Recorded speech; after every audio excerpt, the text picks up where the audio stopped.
We've got another inquiry ongoing around connectivity, and one of the issues that comes up time and again when we're looking at the Highlands and Islands is depopulation. And I wondered how much of the decline in the vernacular could be reversed if we actually tackle the issue of decline in population and encourage more people to stay in those areas, but also to other people to move to those areas. Yes, maintaining a language group is a demographic challenge. Obviously, if in the geography where the speakers exist, if there's demographic decline, there will be socio-linguistic decline. These things are interlinked. Dealing with demographic decline is a very difficult social and a series of social and political challenges. It means addressing society as a whole. And again, to refer back to Susan Murray's point there, that when it comes to learners, we address their issues through institutions, and when we are dealing with the situation of the vernacular speakers, we need social policy, basically. But you're completely correct. The maintaining Gaelic as a spoken language in the vernacular areas means that we have to stabilise the demographic decline in these areas. Dr. Birnie, just staying on the subject of education, can I ask how broadcasting is used to support the language both in Gaelic medium education and beyond the formal learning framework? The media plays quite an important role, so maybe it's not a direct cause and effect, but it shows as that these young people grow up in communities where the language is not spoken daily, so they might not see or hear it. So it's very important that through the media we have another outlet of contemporary as well as historical sort of expressions of identity. So it shows them that there are other people out there that speak the language and that the language is alive and well in Scotland. So sometimes when young people, that's also expression of sort of cultural aspects in the media. It allows us to create sort of, I think, like influencers and, people to look up to show what you can do with your language skills, places to go, that there's opportunities out there. It makes the language very visible. Of course, it also provides opportunities to hear the language. Media, especially like television, is a particularly although there's not necessarily cause and effect, you can possibly not learn Gaelic by just watching Gaelic television or listening to the radio. But it's an important contributor to listening to different voices, to different accents, to developing your language skills. So it is not the solution, but it is part of a package of tools that we have to support people in increasing their fluency and thus their likelihood of using the language. It's a way of showing that the language is out there, that it belongs to Scotland, that there's other people out there that speak it, and so it's quite important for young people to see this. It's young people, perhaps especially so, they're very much influenced by the media, social media, and one of the benefits of this is sort of the spin-offs that you get. So we have people that produce programs that have been on the television and then on social media, and encourage young people to engage with the Gaelic language through social media and thus making the language more visible in those domains, and again that feeds in on itself.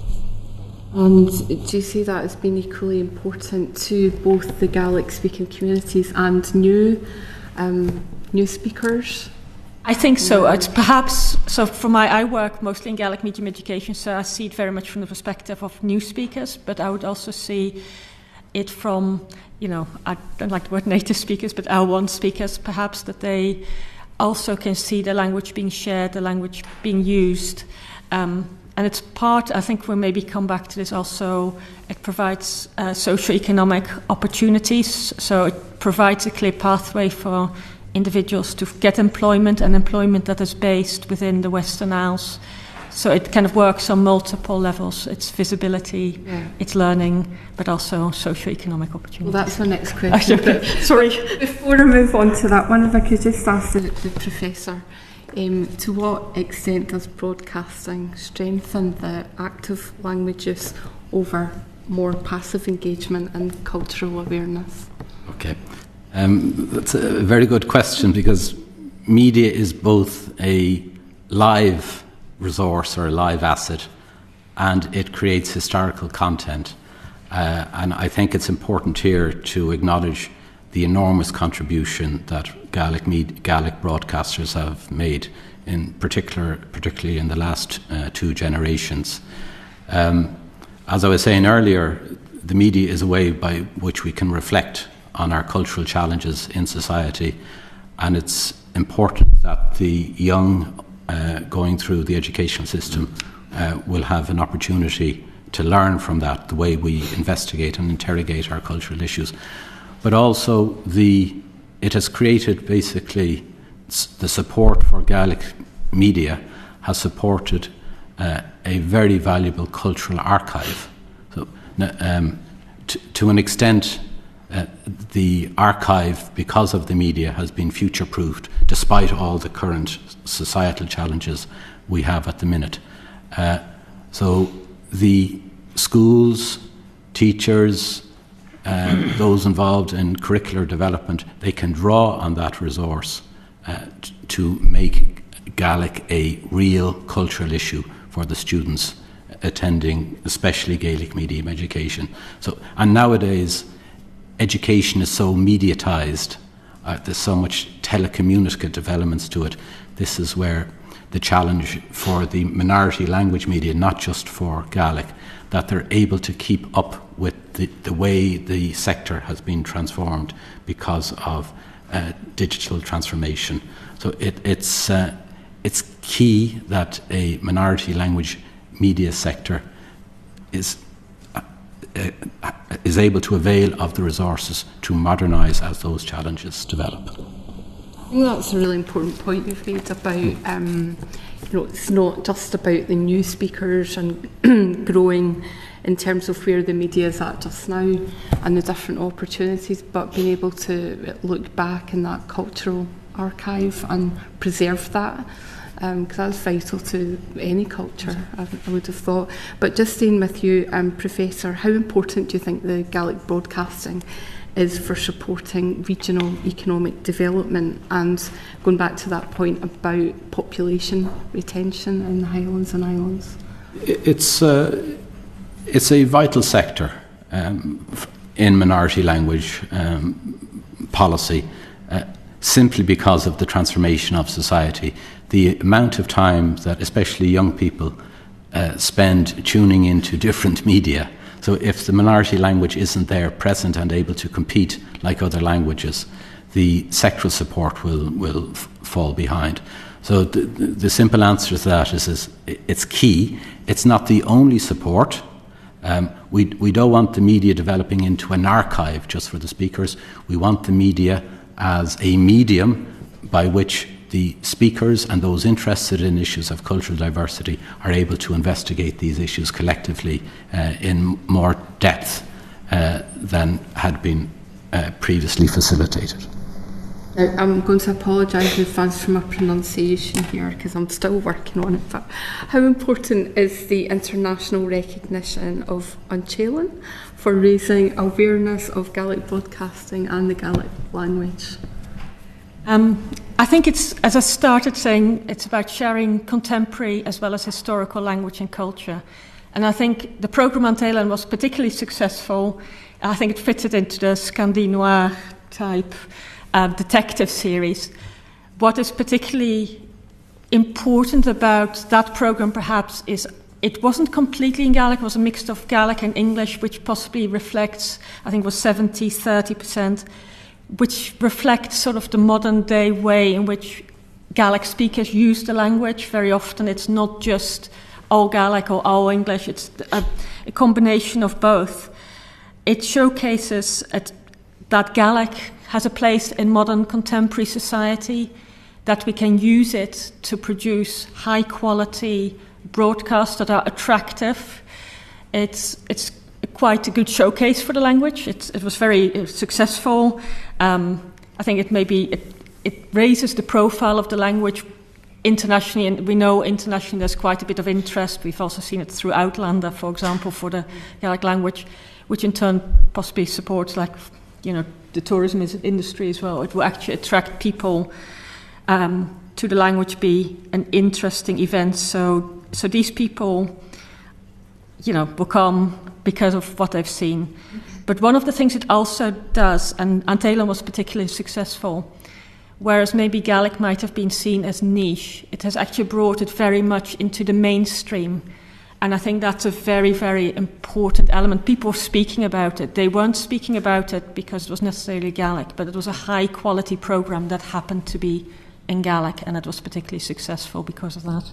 What do you think can be done to build on this success to ensure that there are long-term benefits for Gaelic language communities?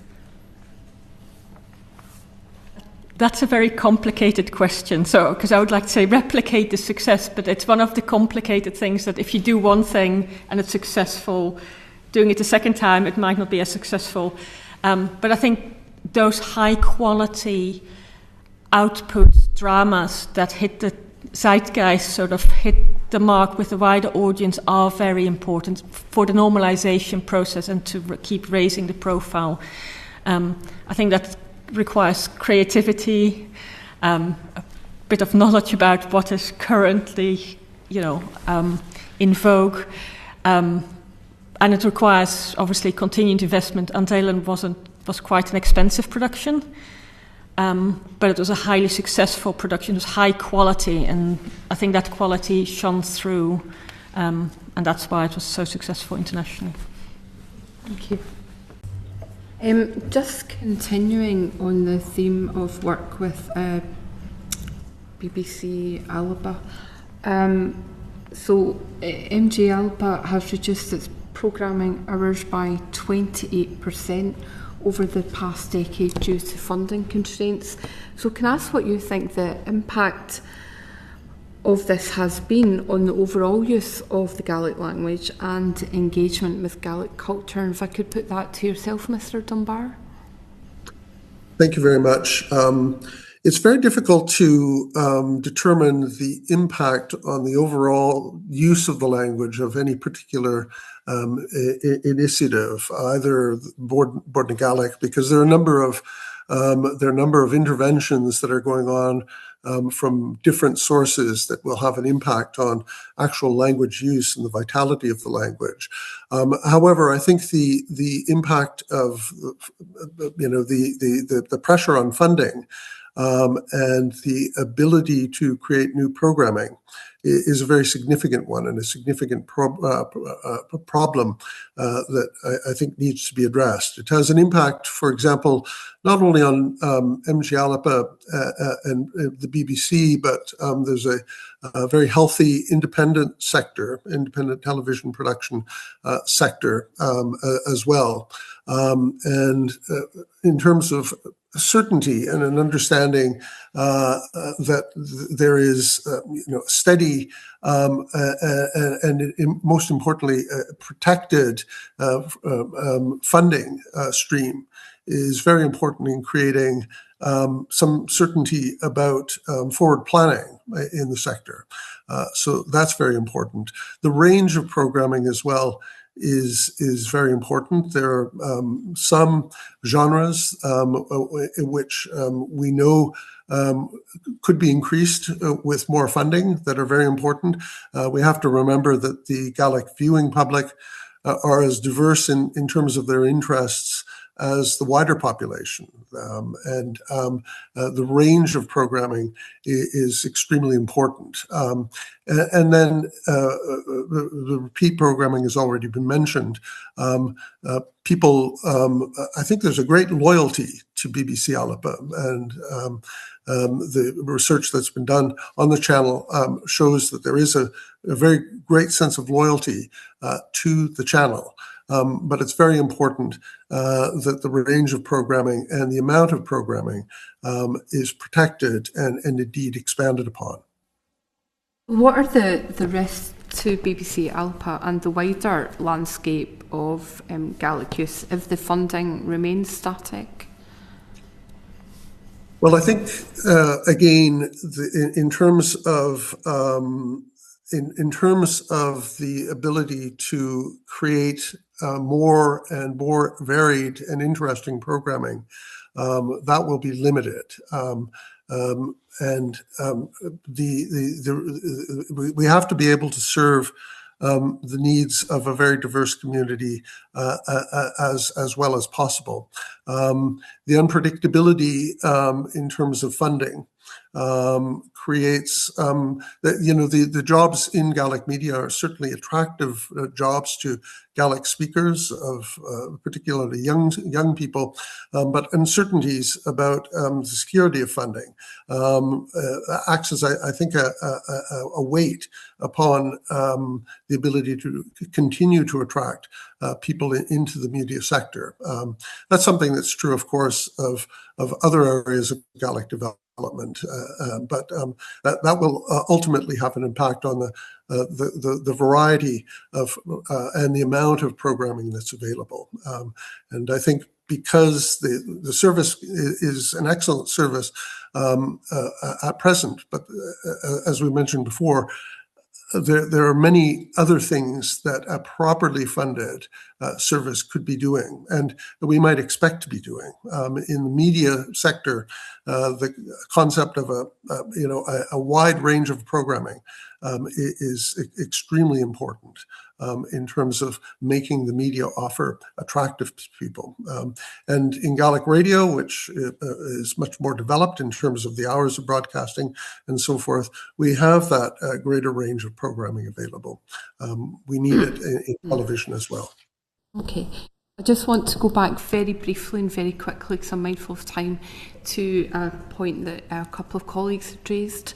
I'd like to get an understanding of what the objective of the Gaelic language plans is, where the language hasn't been traditionally spoken, because I think when sometimes these plans have come before councils, particularly with the cost pressures that councils are under, local people can fail to understand why such as new signage might be required and things like that, because it hasn't been a language that's been spoken in that area.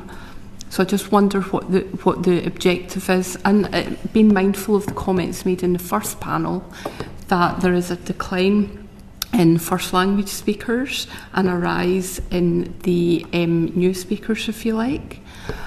So where should the focus be, and what is the objective? Is that directed to? Well, whoever wants to take it, but if I could just ask you to be brief. Mr. Dunbar, if you're happy. Yeah. I think that, first of all, we have to remember that Gaelic has been spoken widely in many parts of the country, and that Gaelic speakers today are present in many parts of the country. About 62% of all Gaelic speakers live outside of traditional territories. 11,000 people who recorded themselves as Gaelic speakers live in the Western Isles. About 70,000 Gaelic. There are about 70,000 Gaelic speakers, and very significant numbers live in not only Edinburgh, Glasgow, but other communities as well. Signage, I think, is a relatively small part of Gaelic language plans. It's probably most obvious to non-speakers of the language because they're seeing the language in the landscape for the first time. It brings home, however, that Gaelic place names can be found in almost all parts of Scotland, and brings home the sense that it is part of the heritage. And again, the Scottish Social Attitudes Survey shows that there's general support for things like bilingual signage, not only in the Highlands and the Western Isles, but in other parts of the country. But more significantly, the language plans have an element that deals with education. People in where numbers of Gaelic speakers have perhaps been low in recent decades. Nonetheless, there's a demand for Gaelic medium education there, and a very important element to any strategy for Gaelic, both in places like the Western Isles, but also in urban and other parts of Scotland, is to create spaces and opportunities for Gaelic speakers to meet and use the language. And an element in many of the Gaelic language plans focuses on these sorts of issues. Now, those elements of the language plans and the work we do will be less obvious to the wider public because they're not seeing them in the same way that they see signage. But those are, in practical terms, much more significant elements of the Gaelic language plans than things like public signage, important as signage is, in my view.